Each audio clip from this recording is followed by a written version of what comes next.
WCIA 3 News at 10. And we begin with a live look over Chicago, where widespread protests continue over George Floyd's death. A curfew began there about an hour ago and is set to last until 6 a.m. tomorrow. Good evening, I'm Jen Lask. Minneapolis officer Derek Chauvin now faces a third-degree murder charge and second-degree manslaughter charge after pressing his knee into Floyd's neck for several minutes, even after he stopped moving or speaking. Protests are happening all over the country, including, as we've shown you, Chicago, where WCIA 3's Mark Maxwell has been all day. And Mark, can you tell us a bit about what you've seen so far? Jen, good evening. The streets of Chicago have been largely filled with activists, demonstrators, and protesters who have started out in a peaceful fashion, but as the hours grew later in the day, those demonstrators became more reckless, even more lawless at times, sometimes lobbing water bottles at police officers as police would stand in these walls and barricade streets. The Chicago Police Department tried to sort of build a bit of a perimeter around Trump Tower, where a lot of the protesters were directing their anger.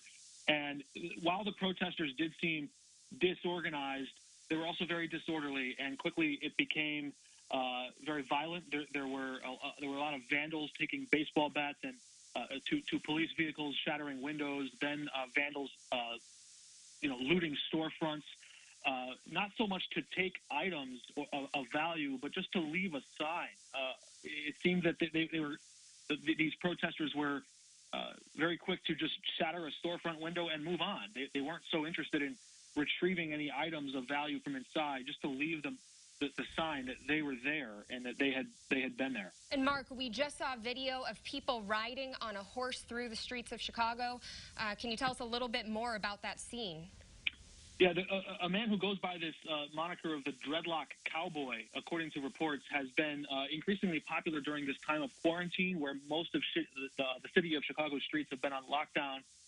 But he was there again, holding a sign that said Black Lives Matter, and he seemed to lead the charge as it got closer toward the end of the night. The protesters, the activists, were animated and excited by his presence. He would sort of lead a charge of protesters in one direction, then another.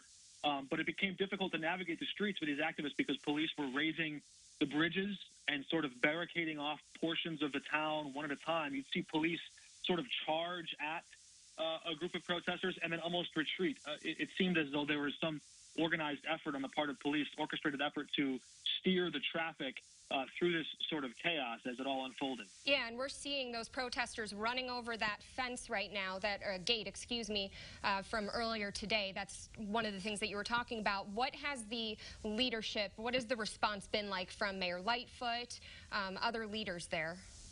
Yeah, Chicago's Mayor Lori Lightfoot this morning at first offered her support to the peaceful expression of free speech. She said she understands why people would be outraged at the death of George Floyd. Remember, she ran her campaign in large part in protest of the police killing of Laquan McDonald. And so she channeled that. But then later tonight, as the violence and the vandalism started to spread, she condemned criminal conduct as she saw it. And then she instituted a curfew of 9 p.m. to 6 a.m. The call for that curfew came rather late in the day, so it's unclear how many of the protesters in the street are even aware that a curfew is in place. But it's really after that 9 p.m. point where police started to disperse and use things like pepper spray or mace or other kinds of tear gas. There have been some reports, even videos surfacing on social media showing a police officer dragged through the street and other reports of violence. But right now, they're happening intermittently across the city. It's a big place, really hard for police and for media to keep an eye on all these things as they happen sort of in a disorderly and disorganized fashion. All right. Well, thank you so much, Mark. Stay safe out there. We do know that more than 100 protesters were arrested yesterday in Chicago. We will follow for the latest updates from tonight's protests. Meanwhile, protests also happened here in Champaign County this afternoon, and WCIA 3's Karina Rubio was there with the message that protesters want people to hear. People in Champaign County are speaking out for the officer to be held accountable. Community members walked around this afternoon holding signs to get their message across, many of them reading "Justice for George Floyd." Dozens of cars and people on bikes also rode around, following each other across the Champaign-Urbana downtown areas. You could see people of all ages demanding justice. They chanted, honked horns, and raised their fists in solidarity. We saw the whole thing and we felt like we knew that man, however, we had never met him.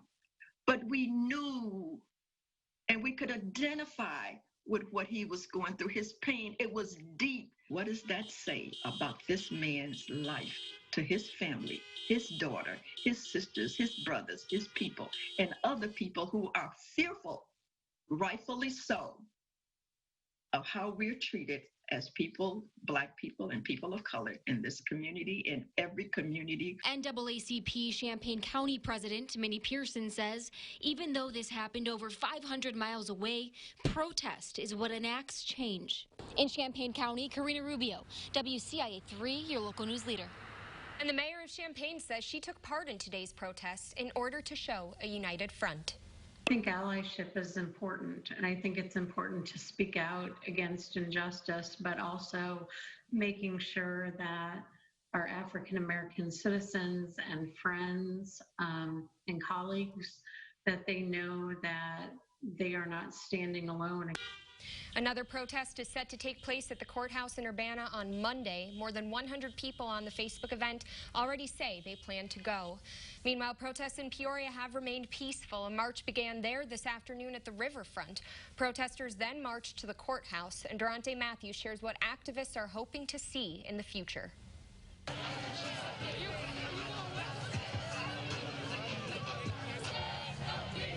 We have become comfortable with the status quo. And according to protesters, the status quo has to go. Saturday's We Matter march from Peoria's Gateway building to the courthouse saw activists calling for changes in city leadership. We need new mayors. Yes. We need new representation. We need new city council. The call for new leaders in Peoria is a message community members shouted from bullhorns, marching in unison, calling the current system an oppressive one. Excessive force. For example, an 8-minute kneel on the neck of an already compliant man is a violation of our constitutional rights, y'all. Those who spoke say adequate training for law enforcement is needed, saying it can be the difference between a life or death situation. Our police need to know how to talk to suspects in an understanding and a compassionate way. Teaching officers to use their voice before drastic action is taken will save lives. Black lives. Protesters Saturday say the march was more than George Floyd's death. They say it's time for the world to recognize the lives of minorities aren't expendable. A Springfield police officer has been reassigned after posting on Facebook, calling City Alderman Sean Gregory a, quote, expletive idiot. Springfield Chief of Police Kenny Winslow said that the officer who made the post has been reassigned pending an internal investigation. The post came after Alderman Gregory said Springfield police were unfairly targeting the city's predominantly Black East Side when breaking up gatherings while allowing large groups of predominantly white protesters to gather at the Capitol without social distancing and march through downtown. Springfield police have not issued any citations for violating the governor's stay-at-home order. Several aldermen, including Doris Turner, sided with Gregory at Tuesday's City Council meeting. The officer also mentioned Turner in the comments of his post, and Springfield Mayor Jim Langfelder said this in a statement, quote, comments made about Alderman Gregory and Alderwoman Turner are not acceptable nor condoned, and I know from personal experience how detrimental it can be to one's family. We should respect each other and work together through our differences to become a stronger community for all of us. And a Champaign High School graduate has died in a boating accident in Wisconsin. It happened in Lincoln County on Lake Alice. Officials there say they received a call around 1:30 this morning of a missing boater from a capsized canoe. They found 18-year-old Drew Adams around 8:30 this morning, and he was pronounced dead at the scene. Principal Joe Williams says the school will be offering virtual resources for students and staff affected by his death. And Adams Church and Community and Champaign Central football coach have shared a few words with us today in memory of him. Drew always put others first. So not only did he do that in church, he did that, I think, in his life. And that was especially apparent with his family. Not only was he a great athlete, he's a great person. great student. These kids with this graduating class have lost so much already over the last few months, and to add this to it, it's certainly tough. We're hurting in Maroon Nation. Adams was set to attend Parkland College. Police are investigating a crash in Champaign that happened around 4 o'clock near 4th and Washington. Police say a car hit a pedestrian, and we are working to learn how serious the victim's injuries are. We do know that they're non-life threatening. We are also working to learn what caused that crash, and we will bring you the latest updates when we learn them. We're looking at new COVID-19 numbers from the Illinois Department of Public Health. Officials say more than 1,400 new cases have been confirmed, and this includes 61 additional deaths. That brings the state's total to nearly 119,000 cases, including 5,330 deaths. Meanwhile, signs of Phase 3 reopening in Illinois were all around us yesterday, from the shops to the restaurants. But behind the scenes, non-essential manufacturers are also being allowed to return to work now. And WCIA3's Cole Hankey shares their story. While some factories and manufacturers were able to pivot to making PPE, others were forced to shut down. But now that the state is in Phase 3, they will be able to reopen. It's critically important that we get the entire manufacturing might involved so we can get our economy moving forward. The Illinois Manufacturers Association wanted these manufacturers to be opened earlier. President Mark Denzler said that since factories don't have the public coming in like restaurants or retail stores, it's easier to protect the employees. They've been doing it now for weeks and months in terms of taking temperatures and self-assessments and spacing and sanitation. But I truly believe that manufacturers could have opened earlier. The factory's reopening could also signal another chunk of the state's workforce returning to their jobs. The state's unemployment numbers are still rising, with nearly 60,000 people filing for unemployment last week alone. Before the pandemic hit, the largest issue facing manufacturers were trying to find a qualified workforce. Creating a pipeline. There were more open jobs in manufacturing than job seekers in the United States, and that certainly is flipped on its head in the last couple months. Reporting in Springfield, I'm Cole Hankey, WCIA3, your local news leader. And manufacturers are still required to follow social distancing guidelines, which means rearranging workspaces to be 6 feet apart. They also have to require face masks and provide hand sanitizing stations. Urbana City Clerk has announced he's resigning effective at the end of today. Charles Smith says ongoing health issues led to the decision. In a statement, Smith, who also served as an alderman, says, quote, "It's been an honor and a privilege to serve the residents of Urbana and to work with city staff for more than 24 years. Mayor Diane Wolf Marlin says, quote, "Charlie Smith brought passion, integrity, and a commitment to excellence in his public and volunteer service. I'll always be grateful for his role as a mentor and leader on the Urbana City Council." And Kevin, this was a perfect day for people to be outside, right? Oh, wow, it really was. So comfortable. A lot of people took advantage today. If you, for some reason, weren't able to, just step outside for a little bit today. Hang in there, I've got tomorrow for you.